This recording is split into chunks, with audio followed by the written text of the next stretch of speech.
like to focus on a few individual episodes of The Odd Couple that stand out, one being the episode Fear of Flying, because it seems like there were some changes acquired from the network on that one. Do you remember anything about that? Yes. That had happened twice. We had a very good script that began with me by happenstance finding something on Oscar's desk, an article in his typewriter he's working on. He's working on homosexuality in sports. And I misunderstood it and thought it was a confessional. And I said, gee, if you think if either one of us was, it would be me. That whole show was never made. You couldn't touch that subject. Okay. So, in this Fear of Flying, which is my favorite of all our episodes, yes. It's the funniest, I think. we end up taking a charter flight. It turns out the charter flight is a gay group. Chartered the plane. They wouldn't let us do that. So at the last minute, Gary rewrote it. Gary under pressure is unbeatable. And he made them a parachute jumping club. And responsible for, I think, the funniest joke that I've ever come up with. Because that was mine. I don't mind telling you. Okay. Before they jump, I go to the bathroom. And when I come back, the plane's empty. We never could get the line out. I just kept looking around. The line was, weren't there a lot of people here? But the audience was laughing so hard, you couldn't say the line. That was really funny. So in some ways, that particular instance of the network interference made for good comedy. In any case where Gary was stymied, he'd come up with something better. That's his nature. Can you tell me what it was like working with Wally Cox again in the Felix the Writer episode? Only that it was pleasant to have him around. I didn't see enough of him. Yeah. I loved the guy. I saw so little of him in those years. The only time I really saw him was on Hollywood Squares, and I used to do it just to be around Wally. Right. Well, speaking of game shows, there was a episode of The Odd Couple, a password episode. Yes. And Frank Buxton wrote it, yes. I believe. And that came about in the following manner. Okay. I was going on password, and I practiced at home with my wife. And she got everything wrong. She couldn't seem to get it right. I'd say needles, I wanted her to say pins. She'd say hypodermic. And I'd finally say, no, it's pins. And she'd say, well, what's that got to do with hypodermic? And I went in the next morning and told that to Gary Marshall. I said, we've got to put the boys on password and do just what we did with my wife last night. And with that, he said yes. And Frank Buxton wrote it.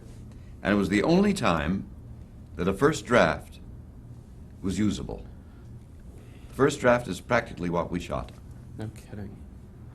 And Alan Ludden and Betty White were both part of the episode. Yeah. Do you have fond memories of the days when quiz shows and game shows like that were a part of the culture? Well, I like doing them, yes. They were fun. very, very good promotion, you know. You'd go on them, as you went on Johnny Carson or Merv Griffin, to promote your product. Yeah, they're certainly fun to watch.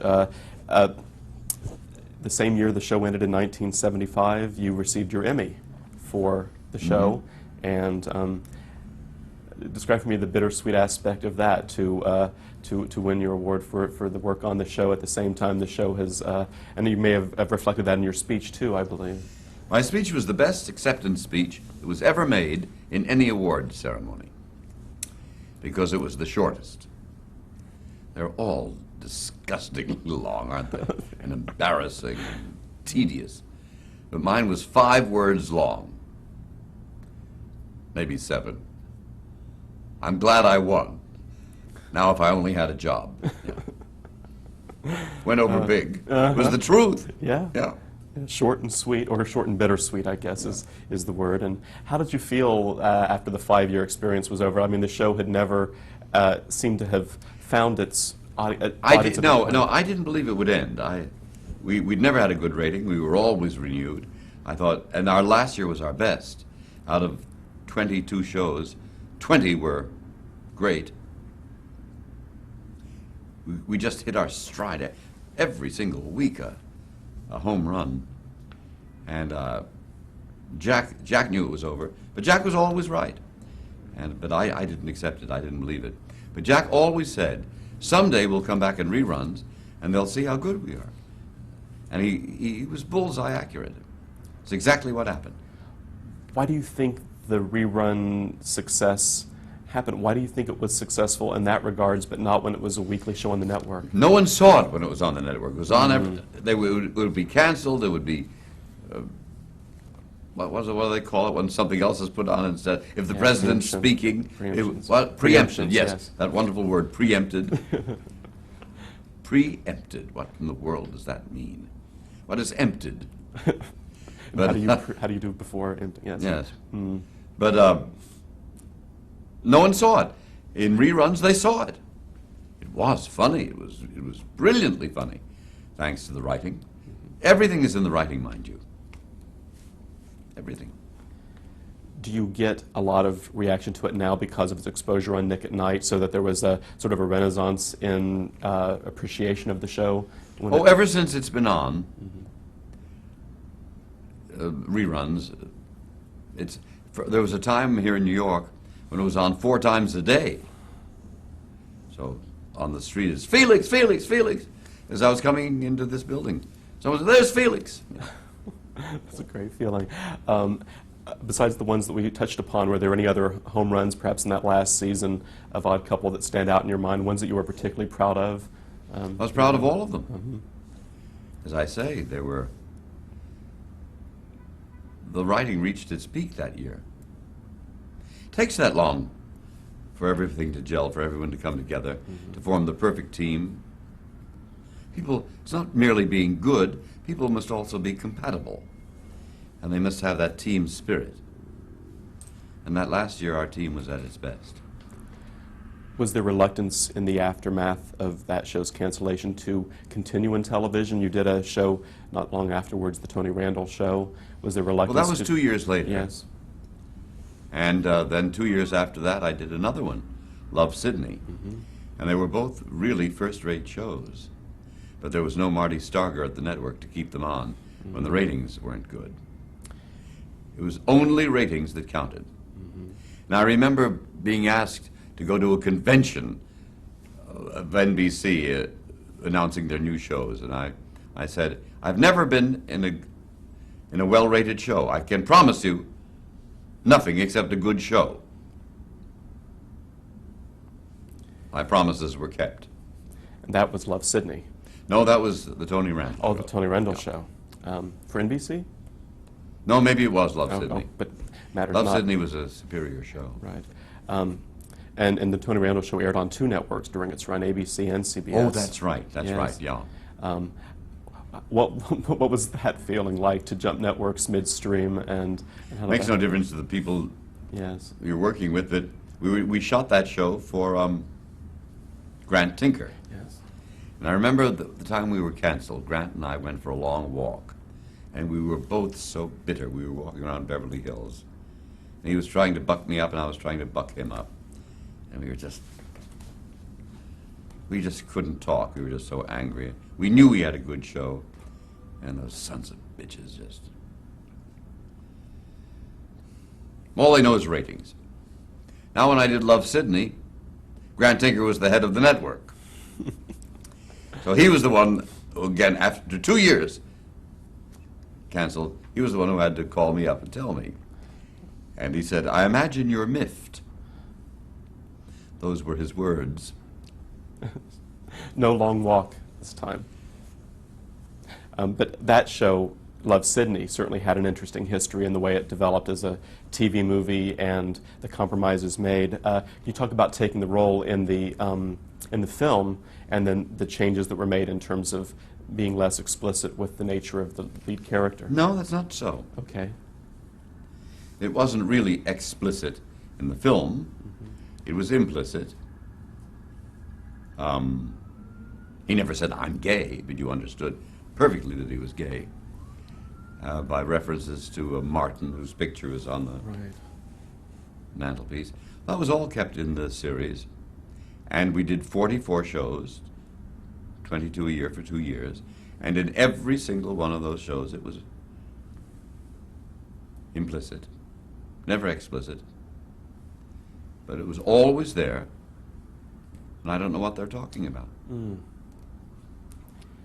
Well, what were the creative challenges then in there was a subtlety involved then, clearly because of the times as well, not ready for it. Do you believe that, again, Everyone knew. Again, that TV was not ready for a more overt expression? It wasn't a show about homosexuality. Today, when they're overt, as in the case of this show that was just canceled, what was the name of it? Ellen. They're only so because of its lurid sensation value. They build ratings with that. They're trying to out-lurid each other. Didn't help, did it? No advertising campaign ever worked as well as that. Pictures on the cover of Time and Newsweek, everything, and it lasted, in one season it's over. Well, this show, Love, Sidney, was a totally different animal, no question about it. It was about a family about the unit. little girl. Yes, it was about people gathering around, forming a family unit, yes. Now, we were attacked by the moral majority. We were attacked by the right wing. We were attacked by the Lubavitcher Jews. And we were attacked by the gay advocate. Because you weren't far enough? Exactly. And what Love, Sidney was about was this man's need for a family. And they said that's not an honest picture of homosexuality. Not every homosexual wants a family. I don't believe that. I believe everybody wants a family. Yeah, and he's an individual, too. The extreme right wing, the moral majority, mounted a letter-writing campaign before the show ever went on the air. Guess how many letters I received? I haven't a clue. Guess. Thousands, I would think. 4. To you personally. It was all networked. 4 letters I got. I answered each one and said, I explained what we were doing. I said, please let me know what you think. No one, they never wrote back to me. They were probably surprised to get it. Oh, they were phonies. But the public itself, when the show came on, what was the reaction when the show actually was seen? Well, it was a good show and it was well received, but there was something about it that didn't go nationally. We had wonderful ratings in New York, Chicago, and Los Angeles. Those are your overnights. Then the next day, which is the second day, you get the national averages, and it would fall in the national averages. Didn't seem to play well in Peoria. Well, during that early hubbub, which often is people judging a show sight unseen, which seemed to have happened here, did Grant Tinker express support creatively in the show, and NBC for that matter? Did he what? Grant Tinker, was he supportive of the show and yes. its creative nature? And, Oh, yes. and in the face of the controversy and all of that? There was very little controversy. Whatever controversy existed, I'm sure they were happy about. Stimulated interest. Oh, sure. You had a change of lead actress in the show from the movie to the series. Yes. Susie Kurtz was the lead when you went to series version, Yes. right? Why was the change made, and how was it to work with Susie Kurtz? Well, I didn't want to do another series. And I kept refusing and kept refusing. And Lorna Patterson had made the movie, that lovely movie called Sidney Shore. And I kept waiting and refusing to do it. And we lost her. She went on to do a series of her own called Private Benjamin. Right. So we had to find someone new. And Susie, who's seen a lot on stage, and she's done TV, of course, since then, but how was that to work with? Oh, wonderful. That was fine. The show changed production from New York to Los Angeles during the course of the show? Yes. Why did that happen? Lack of studio space in New York. No creative changes were part of any of that? No. No. Just logistics. Yeah.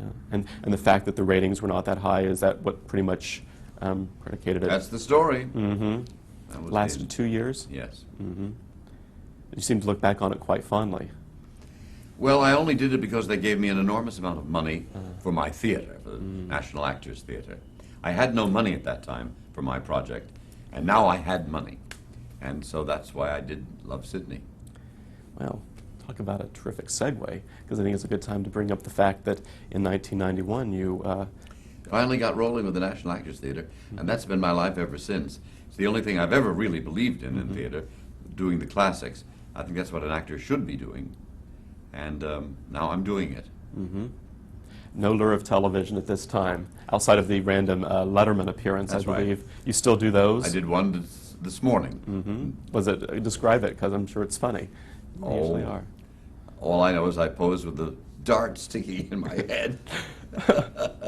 Well, one time you came on the show completely covered in mud. 5 times. 5 times? 5 times in the mud. How fun is that? That's no fun at all. It's cold in that studio. It is. And the mud is very wet. Mm-hmm. So this is a chance for you to sort of like deflate your own image perhaps a bit by being on the show. Oh, why or... not? It's fun. Uh-huh. It's not out of the way. I can do it on the way to work. Mm-hmm. But to return to what is driving you professionally now, the National Actors Theater. That's my baby. Mm-hmm. And in 1991, as one of your benefit performance to raise money for it was a benefit performance of The Odd Couple. And we raised $1 million one night. Wow. This was after Jack had his vocal cord surgery? Yes, Mm-hmm. yes. Was he eager to perform again at that point? Oh, yes. Mm-hmm. He had qualms. He wasn't sure he could do it on stage, but he could. And he's doing it as of tonight. As of tonight. Yeah. We're playing in the Sunshine Boys right now. Mm. I'll be out there with him in 3 hours. Oh, for crying out loud. And 2 yesterday you did. Yes. That's right. So what are the challenges of being the major domo, the executive producer of a company such as this? My challenge is the same that faces the head of every nonprofit arts institution in the United States, raising money. In other countries, the arts are subsidized by the government, as they should be here. But they're not. And every artistic director spends the majority of his time raising money. Raising money. And is it going well at present time? Right now we're doing well, Mm-hmm. but next season, who knows? Mm-hmm. We all live from hand to mouth. During the time of this, you did, though, go back to television with Jack in a revival movie of The Odd Couple. Yes. Again, I'm just curious how it came about, and did you someone come up with the idea? No, we had been contracted to do that for some years. Even before I started the National Actors Theater, I had been contracted to make a TV movie for Paramount. But it took them years to come up with a script. And now they want to come up with another one. But until we see a script, that's... Returning to the characters in this format with the TV movie format, is it a comfortable place to be when you revisit the characters on television? Is it an enjoyable It experience? depends entirely on the script. A good script is easy to play. A poor script is hard work. And Penny Marshall came back for the movie, did she not? Yes. So it's like a nice change of pace for her too. Yes. Now that she's moved into her own. You direct as well for the National Actors Theater. Yes. So I remember you said in the early days of television you really wanted to be a director in some regards. And have you pursued that all the way through the career? No, I have enough to do, and there are directors around better than me, and I'm glad to have them. It's enough that I run the theater and act occasionally.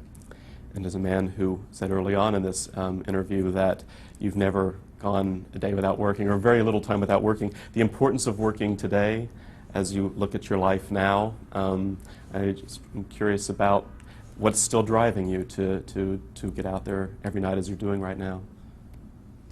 Love.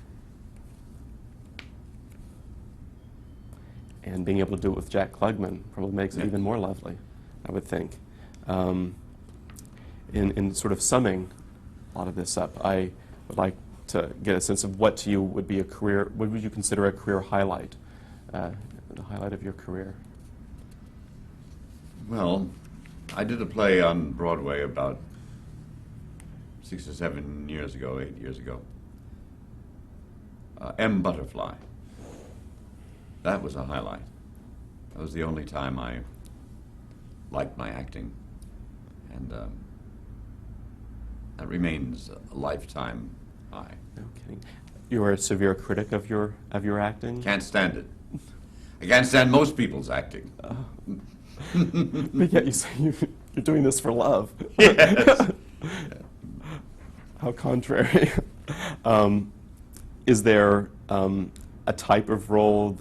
You said that you felt that your strength was in comedy, but in Butterfly is not a comic role. It's a Not a hugely bit. dramatic Not a bit, role. no. So if that was a peak moment for you, do you prefer the challenge of a dramatic role as opposed to the comedic role?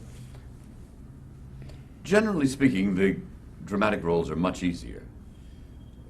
The reason that so few of us are good at comedy is that it's so damned hard. You really have to be good. You have to be very sharp indeed. Some very, very fine actors are lost in comedy. And they are smart enough never to do it. You ever seen Paul Newman in a comedy? I don't believe so. He tried one. Not intentionally, probably. Yeah. No, I don't feel that way about it. But the way I feel is that most of the roles that I'm really right for in the classics that I'm thinking about now, I'm now too old for. I should have started the National Actors Theatre 40 years ago. But you would have probably not been able to do it without the financial underpinning you had That's exactly with right. your television That's success. Right. Thinking about television again, do you consider that early phase, the Fred Coast age, the Mr. Peepers phase, do you consider that the golden age of television, or is there another age of television that you think might be particularly golden? When television is live, it's television. When you're watching a football game, that's television. When it's on film, it's just movies. Television was at its best when it was television. What do you think of the quality of programming today? Do you watch much TV? Can't watch it. Can't watch it. No sitcoms, the drama It's shows. all crap. One element of television that you did persevere in for a while was the presentation of live opera, the Live from the Met program. And why do you think that, and this is a bottom line answer, but why do you think that it's so difficult to get it on air? For there to be an arena for that on television, which, you know... Well, there's no money in it, of course. Well, do you ever seek the cable network? I mean, Bravo will give us an outlet to that, but they're definitely niche channels. But Yes. When you... That and that alone is sufficient justification for our Channel 13 here in New York, or NET. Public broadcasting and Yes. some of the other offshoots. Yes. If you think about TV in the future at all, I'm curious how you think it might, but the fact that TV is expanding with so many channels and so many options now, maybe there will be a place for some of this high culture to reemerge on TV in one format or another, but I'm curious how you see TV developing in the future of our culture. I don't know. I've lost interest in it. It's so boring. And on a personal note, last year, I believe, you had your first child. You Yes. became a father. And how has that completed your life in some regards? Well, I've had a marvelous life. I've had a blessed life. I've had perfect health all my life. Had the happiest marriage I've ever heard of, 54 years. I've had a wonderful career. God has been good to me, but I never had children. I always said I've had everything, but I never had children. So I finally accommodated myself to that, and it was fine. Now I have children, and now I know what that is. It's the most beautiful of all experiences. Oh, that's great. Final question. How would you like to be remembered? I won't be remembered. I have no such egotistical fantasies. Started the National Actors Theatre. That's good enough. And your goal is for it to continue on. Is there a mechanism for it to continue on? No. We could go dead at any moment, the moment the money stops coming in. That's a crime. That's a crime. And non-profit organizations across the country have been going out of business lately. Instead of cutting back on the NEA as we're doing, it should be increased several hundredfold. It's now about 100 million a year. It gets restored to that. It should be several billion a year. It should be at least the cost of one B-2 bomber, which we don't need and which won't fly. Why do you think the culture doesn't clamor for it more, and the political culture, I suppose, and the fact that they seem to get away with this being a whipping boy for that? Oh, that's a long story. We don't have time, but No. Americans are too fat and sassy right now. The economy is wonderful. Everybody's doing well. That's all they worry about. Do you think they're watching too much television? Yep. That probably says it all. Well, thank you very much for, walking us through the career and television experiences. And platitudes of one T. Randall. There you go. Here we drink to you in pure Evian. Cheers. It's been a delight.